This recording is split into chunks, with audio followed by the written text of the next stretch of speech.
Good morning India. नमस्कार साथियों, मैं मुकेश परिहार यूथ एकेडमी के यूट्यूब चैनल पर आपका हार्दिक अभिनंदन करता हूं, स्वागत करता हूं, वंदन करता हूं। जैसा कि आप जानते हैं कि हम हर दिन सुबह 6 बजे आपके लिए वोकेबलरी का सेशन लेके आते हैं। तो आज वोकेबलरी का सेशन नंबर 31 नंबर का एक सेशन है जिसमें हम 3 वोकेबलरी और 5 वन वर्ड सब्स्टिट्यूशन लेके आते हैं। तो चलते हैं, हम आज स्टार्ट करते हैं। और आपके लिए फिर से मैं धन्यवाद देता हूं कि आप सब बिल्कुल समय पर जुड़े हुए हैं और इंग्लिश में हमारे साथ जुड़े हुए हैं। ओके, यही कारवा बनता रहेगा तो सफलता हमारे कदम चूमेगी। ओके, स्टार्ट करते हैं आज का session. Vocab number 86, faction. Faction का मतलब क्या होता है? दल या समूह, ए स्मॉल ऑर्गेनाइज्ड ग्रुप, एक छोटा सा संगठित समूह। With in a large one, specially in politics. यानी क्या बनता है कि बहुत बड़ा एक ग्रुप है, उस ग्रुप में एक छोटा सा ग्रुप ये बन गया, छोटा सा ये ग्रुप बन गया, छोटा सा बन गया। इस प्रकार के ग्रुप अगर बड़े ग्रुप से बन जाते हैं तो इन सबको बोलते हैं फैक्शन। ठीक है, ये जनरली पॉलिटिक्स में बनता है। जैसे कि अब एक पार्टी हो गई, माना कि बीजेपी हो गई, माना कि कांग्रेस हो गई, या कोई पार्टी भी हो गई। उस पार्टी में भी क्या होता है, गुट होते हैं। जैसे आपको पता है, जैसे अभी अपने मध्य प्रदेश सरकार में क्या होता है, सिंधिया गुट अलग हो गया, दिग्विजय सिंह का गुट अलग हो गया, कमलनाथ जी का गुट अलग हो गया। तो क्या होता है, एक छोटे छोटे गुट बन गए। तो ये इन गुटों को क्या बोला जाता है, फैक्शन बोला जाता है। जैसे कि बोलते हैं हम कि सिंधिया फैक्शन, यानी सिंधिया का गुट। उस प्रकार से यहाँ पे कमलनाथ जी का गुट, उस प्रकार से अपने दिग्विजय सिंह का जो गुट। तो इस प्रकार से जो गुट होते हैं इसको बोलते हैं हम फैक्शन। ठीक है, शिवराज सिंह जी का गुट हो गया अलग, उसमें भी उनके जो अलग पॉलिटिशियन है उनके गुट हो गए। तो ये गुट का जो दल होता है इस प्रकार से बोला जाता है। तो ए स्मॉल और गया दल या समूह। ठीक है, सिनोनिम्स होते हैं क्लिक। क्लिक का मतलब भी होता है दल, है ना। कोटेरी, बहुत प्यारा वर्ड है। कोटेरी मतलब मंडली। जनरली क्या होता है, कोटेरी का मतलब होता है मंडली। जैसे कि अभी आपको पता है हनुमान जी के वहाँ पर जाते हैं, उन्हें भजन मंडली करते हैं, तो वो मंडली आता है। तो मंडली क्या होता है, लगभग वह भी कुछ 2, 4, 5, 10 लोगों का ग्रुप होता है। ठीक है, तो इसको बोलते हैं मंडली। ग्रुप का मतलब क्या होता है, समूह। ठीक है, वही छोटा। और केबल का मतलब भी क्या होता है, दल या समूह। तो इस प्रकार से यहाँ पर जो है वर्ड आपके पास सिनोनिम्स है। एंटोनिम्स की बात करें तो इसके एंटोनिम्स नहीं है, बस इसके यूज़ की बात करते हैं। Use simple, there are many factions in Indian political parties. यानी कई सारी राजनीतिक, जो हमारे यहाँ पे जो राजनीतिक दल हैं उनमें, भारतीय राजनीतिक दल हैं उनमें कई सारे क्या हैं, दल या समूह हैं। तो आप आपने कौन सा वर्ड पढ़ा, फैक्शन पढ़ा। अब हम बढ़ते हैं अगले वर्ड की तरफ। अगला वर्ड है हमारा वोकैब नंबर 87। वोकैब नंबर 87 क्या है, इनिमिकल। बहुत ही प्यारा वर्ड है, इनिमिकल। इनिमिकल का मतलब होता है हानिकारक, harmful to something, making it difficult for something to happen और एग्जिस्ट। यानी किसी के लिए इतना हानिकारक हो जाना कि उसका अस्तित्व ही खत्म हो जाए, उसका अस्तित्व में परेशानी में आ जाए। ठीक है, तो ये जनरली क्या होता है, डैमेजिंग के रूप में होता है, इनिमिकल होता है।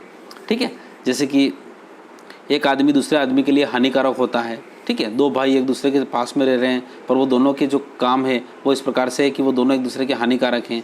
जैसे कि कैट और डॉग दोनों हानिकारक हैं। तो हार्मफुल, इंजुरियस, डेट्रीमेंटल का मतलब होता है विनाशकारक, है ना।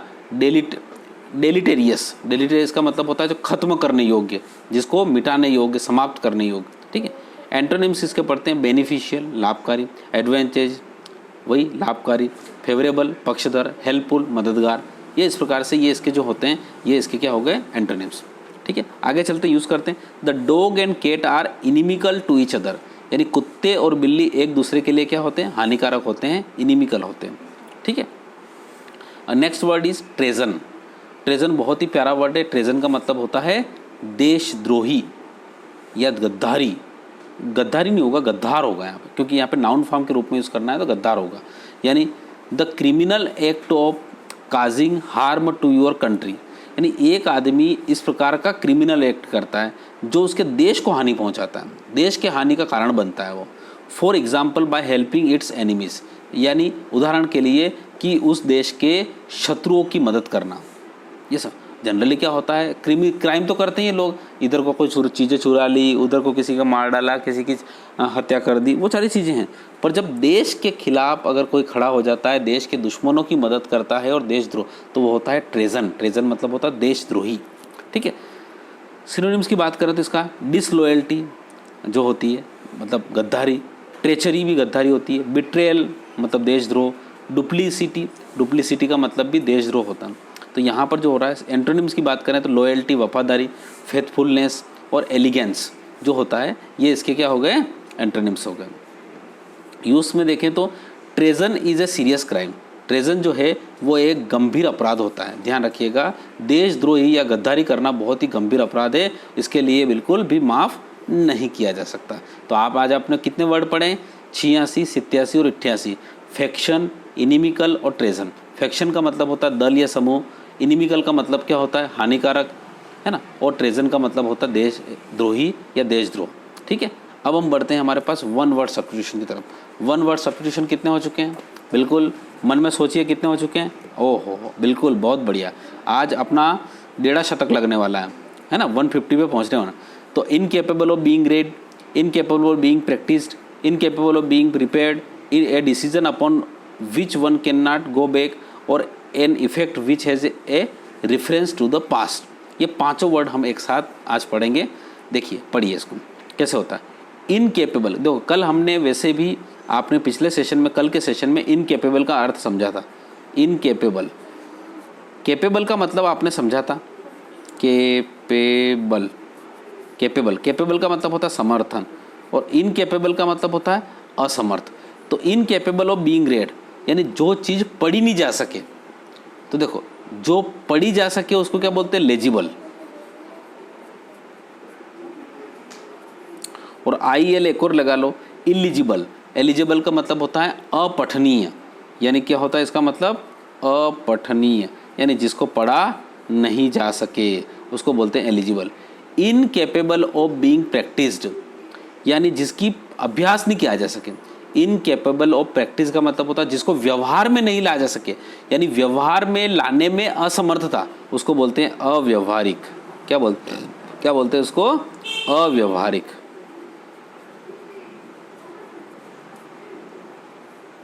अव्यवहारिक, ठीक है। अब आगे चलते हैं। इनकेपेबल ऑफ बीइंग रिपेयर्ड, जिसको रिपेयर नहीं किया जा सकता, तो क्या बोलते हैं उसको इरिपेयरेबल। देखो रिपेयर की स्पेलिंग क्या होती है, REPAIRE, ठीक। अब जिसको रिपेयर नहीं किया जा सकता उसको क्या होता है इरिपेयरेबल। तो IR, बहुत सारे जो आपके IR होते हैं वो किसी वर्ड को नेगेटिव बनाने का काम भी करते हैं। तो जैसे रिस्पॉन्सिबल होता है इररिस्पॉन्सिबल, ठीक है, उस प्रकार से रिपेयरेबल तो इरिपेयरेबल। तो यहाँ पे हो रहा है IR इरिपेयरेबल, इसका मतलब होता है जिसे सुधारा ना जा सके, है ना, जिसको सुधारा ना जा सके उसी को बोलते हैं इरिपेयरेबल, ठीक है। चलिए आगे बढ़ते हैं हम हमारे पास। A decision upon which one can not go back, एक ऐसा निर्णय जिसके खिलाफ, upon which one can not go back, जो कि गो बैक यानी कुल मिला के क्या हो सकता है, जिसके, फिर से देखो, ए डिसीजन एक ऐसा निर्णय है, अपॉन विच जिसके ऊपर, one can not go back जो पीछे नहीं हट सकता। मतलब एक ऐसा निर्णय है जिसको पीछे नहीं हट सकता, मतलब जो होना ही है, मतलब इसमें कुछ भी नहीं हो रहा। तो जो चीज़ होना ही है उसको बोलते हैं हम अटल। क्या बोलते हैं, अटल या अपरिवर्तनीय। उसके लिए देखो जिस चीज़ को अटल हो, मतलब जिसको टाला जा सकता है या जिसको कह सकते हैं अपन कि हम उसको वापस ला सकते हैं, तो उसको बोलते हैं रिवोकेबल। रिवोक अपन बोलते हैं ना, रिवोक कर दो, अपने डिसीजन को रिवोक कर दो, बोलते हैं हम रिवोक, ठीक। अब रिवोकेबल, तो इरिवोकेबल का मतलब होता है उस डिसीजन को जिसको रिवोक नहीं किया जा सकता, जिसको वापस हटाया नहीं जा सकता। जैसे कि एक बार धनुष में से कोई तीर निकल गया तो उसको इरिवोक करने का मतलब वो अटल है, बस वो छूटना ही है। तो यहाँ पर क्या हो गया, वो अटल, ठीक है। मतलब किसी के मुंह से कुछ वचन निकल गया कि मैं आपको श्राप देता हूँ, तो वो श्राप क्या हो गया, इरिवोकेबल हो गया। इरिवोकेबल का मतलब होता है वो अटल हो गया, अब वो होना ही है, ठीक है, उसको अब वापस लिया नहीं जा सकता। तो यहाँ पर कोई भी कथन होता है, कोई भी कथनी कर्म होता है, उसके लिए इरिवोकेबल कहा जा सकता है, यानी अटल या अपरिवर्तनीय, ठीक है। चलिए अब हम चलते हैं। An effect which has a reference to the past, एक ऐसा इफेक्ट होता है, एक ऐसा प्रभाव होता है जिसका संदर्भ किससे हो, पास्ट से हो, भूतकाल से हो, तो उसको बोलते हैं अतीतलक्षी, अतीतलक्षी,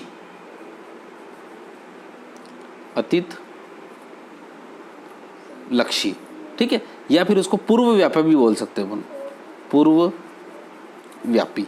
तो अतीत लक्ष्मी लक्षी या पूर्व व्यापी, यानी जो पूर्व व्यापी का मतलब होता है पूर्व से व्याप्त हो।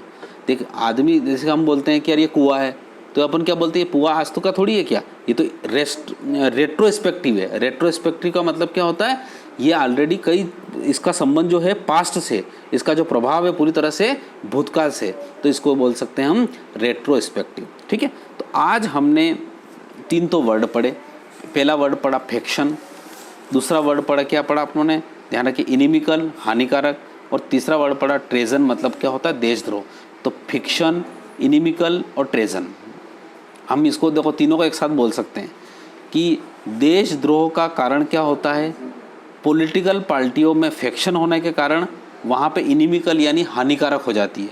तो ध्यान रखिएगा, देश जैसे पॉलिटिकल पार्टियों में फैक्शन होने के कारण लोग देशद्रोह बन जाते हैं, ट्रेजन बन जाते हैं, और वो देश के लिए इनिमिकल होते हैं यानी हानिकारक होते हैं। देखो एक ही सेंटेंस में आपने तीनों वर्ड को यूज़ कर लिया। उसके बाद यहाँ पे 5 वर्ड एक बार बोलते हैं। जिसको पढ़ा ना जा सके उसको इलिजिबल, जिसको प्रैक्टिस में नहीं लाया जा सके अव्यवहारिक इम्प्रैक्टिकेबल, जिसको रिपेयर नहीं किया जा सके इरिपेरेबल, जिसको वापस नहीं लाया जा सके इरिवोकेबल अटल, और जिसका संबंध पास्ट है उसको बोलते हैं रेट्रोस्पेक्टिव। ठीक है, तो यहाँ पर ये इस प्रकार की आपने चीज़ें आज पढ़ी है। अब हम चलते हैं आगे, टेस्ट योरसेल्फ। आपने टेस्ट दिया आज का, सारी चीज़ें हैं। Antonyms of the word interest, interest का क्या करना है आपको, एंटोनाइम्स बताना। ठीक है, sentence using word eminent, eminent का आपको क्या बनाना है, एक वाक्य बनाना है। लैंग्वेज को आपको सिनोनिम्स लिखना है, और इनकेपेबल ऑफ बीइंग वाउंडेड और इनकेपेबल ऑफ बीइंग करेक्टेड, इन दोनों के आपको 1 वर्ड लिखना है। ठीक है, आशा करते हैं ये चीज़ें आपको समझ में आ रही होगी। अगर अच्छी लगती है तो आप कमेंट में लाइक करिए, हमारे चैनल को शेयर करिए और सब्सक्राइब करिए, और कमेंट बॉक्स में हमारे लिए प्रोत्साहन जैसे शब्द भी इस्तेमाल करिए, जिससे क्या होता है हम आगे बढ़ने की हिम्मत हमारे अंदर हो। और बिल्कुल हमारे इस टेस्ट को अगर आप रेगुलर देख रहे हैं तो आशा करता हूँ कि चीज़ें आप बिल्कुल अच्छी तरह से हो रहेगी और आपके जीवन में उन्नति होगी, प्रगति होगी। Okay, thank you so much. जय हिंद, जय भारत।